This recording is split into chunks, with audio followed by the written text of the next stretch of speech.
माफ़ी। गुल को उसकी खाला ने मजबूर कर दिया है कि वो अहमर के साथ अब ना रहे और अहमर को डाइवोर्स दे दे, जिसके बाद जो गुल है अहमर के आगे भी हाथ जोड़ देती है कि मुझे मेहरबानी करके डाइवोर्स दे दो, मैं तुम्हारे साथ नहीं रहना चाहती।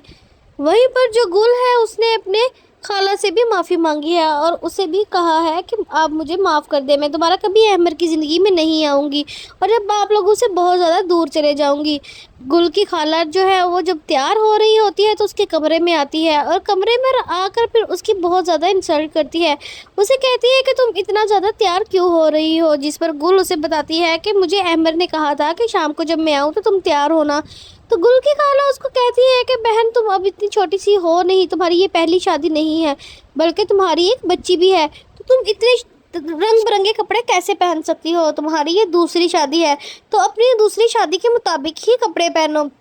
कोई ज़रूरत नहीं है तुम्हें इतना सजने संवरने की। और उसके बाद फिर वो उसे कहती है अभी जाओ और जाके ये कपड़े उतार दो, जिसके बाद जो गुल है वो रोती हुई जाती है और जाकर वो कपड़े उतार देती है। और जब नौशी जब भी उसके पास आती है वो भी उसको बहुत खूब सुनाती है और उसे कहती है कि तुम इस घर में चंद दिनों की मेहमान हो और बहुत जल्द तुम्हें इस घर से जाना होगा क्योंकि तुम्हें अम्मा बिल्कुल पसंद नहीं करती और अब वो तुम्हें इस घर से निकलवा कर ही रहेंगी और जब तुम इस घर से निकल जाओगे उसके बाद मेरी और अहमद हम दोनों की शादी हो जाएगी। तो इस तरह फिर तुम हुई ना कुछ दिनों की मेहमान। गुल और भी ज़्यादा परेशान हो जाती है, वो इन सबसे थक कर अहमद के आगे हाथ जोड़ देती है और अहमद से कहती है कि मुझे माफ़ कर दो, मैं बिल्कुल भी अब तुम्हारे साथ नहीं रह सकती और मेरी वजह से तुम्हारी ज़िंदगी भी ख़राब हो रही है, तुम्हें भी बहुत कुछ बर्दाश्त करना पड़ रहा है, इसलिए मैं चाहती हूँ कि तुम मुझे छोड़ दो और तुम मुझे तलाक दे दो। अगर तुम मुझसे प्यार करते हो तो तुम मुझे तलाक दे दो और गोशी से शादी कर लो। वहीं पर अहमद उसे समझाता है कि तुम पागल ना बनो, ये तुम कैसी बातें कर रही हो, ये भला कैसे हो सकता है कि मैं तुम्हें छोड़ दूँ, मैं तुम्हें बहुत ज़्यादा प्यार करता हूँ, तुम मुझे बताओ तो सही हुआ क्या है। जिस पर जो गुल है वो उसे कुछ भी नहीं बताती। तो अहमद फिर अपनी माँ के पास जाता है और उनसे जाकर खूब बातें करता है, जिसके बाद नौशी इस मौके का और फ़ायदा उठाती है और खाला को और भड़का देती है। वो गुल से कहती है कि आमिर ने आज तक अपनी माँ के साथ ऐसे बदतमीज़ी नहीं की जैसे तुम्हारी वजह से आज उसे करनी पड़ रही है। वहीं पर जो नफीस है उसको गुल अरेस्ट करवा देती है अहमद को टक्कर मारने के सिलसिले में और दूसरी तरफ नुमान जो है वो गुल की सारी जायदाद हथियाने की कोशिश में होता है और जब वो नकली चेक बनाकर बैंक लेके जाता है ताकि उसके अकाउंट से सारे पैसे निकलवा सके, तो जो बैंक वाले हैं उन्हें पता चल जाता है कि ये अकाउंट जो है ये चेक जो है जाली है। उसके बाद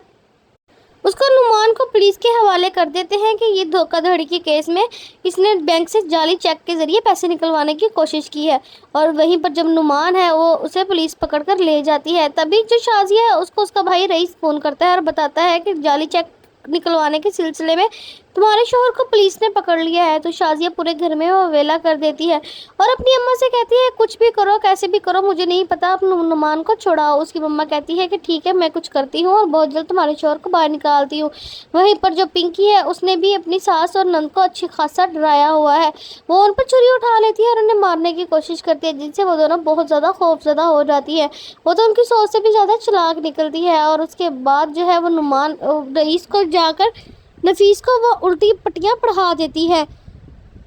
कि तुम्हारी अम्मा और बहन ने मुझे मारा है। जिसके बाद जो नफीस है उसको हॉस्पिटल लेके जाता है और वहाँ जाकर उसकी पट्टी करवाता है। तो वहाँ पर वो उसे कहती है कि मुझे बार बार डॉक्टर कह रही थी कि ये चोटें कैसे लगी हैं, तुम्हें किसी ने जानबूझ के लगाई है ना, क्योंकि ऐसी चोटें गिरने से नहीं आती। मैं तुम्हारी माँ और बहन का नाम लेने लगी थी लेकिन सिर्फ तुम्हारी इज्जत की वजह से मैंने उनका नाम नहीं लिया, वरना अभी तक वो दोनों जाकर जेल की चक्की पीस रही होती। जिस पर जो नफीस है उसे कहता है कि नहीं तुमने बहुत अच्छा किया कि तुमने उनका नाम नहीं लिया, ये हमारे घर की इज्जत है और तुमने मेरी इज्जत भी रख ली। जिसके बाद जो नफीस है वो गुल से मिलता है और गुल को बताता है कि तुम्हारे शोहर को मैंने गाड़ी से उड़ाया था, अभी तो शुक्र करो उसे छोड़ दिया, वरना अगर मुझे और ज़्यादा गुस्सा आता तो मैं इसे जान से ही मार देता।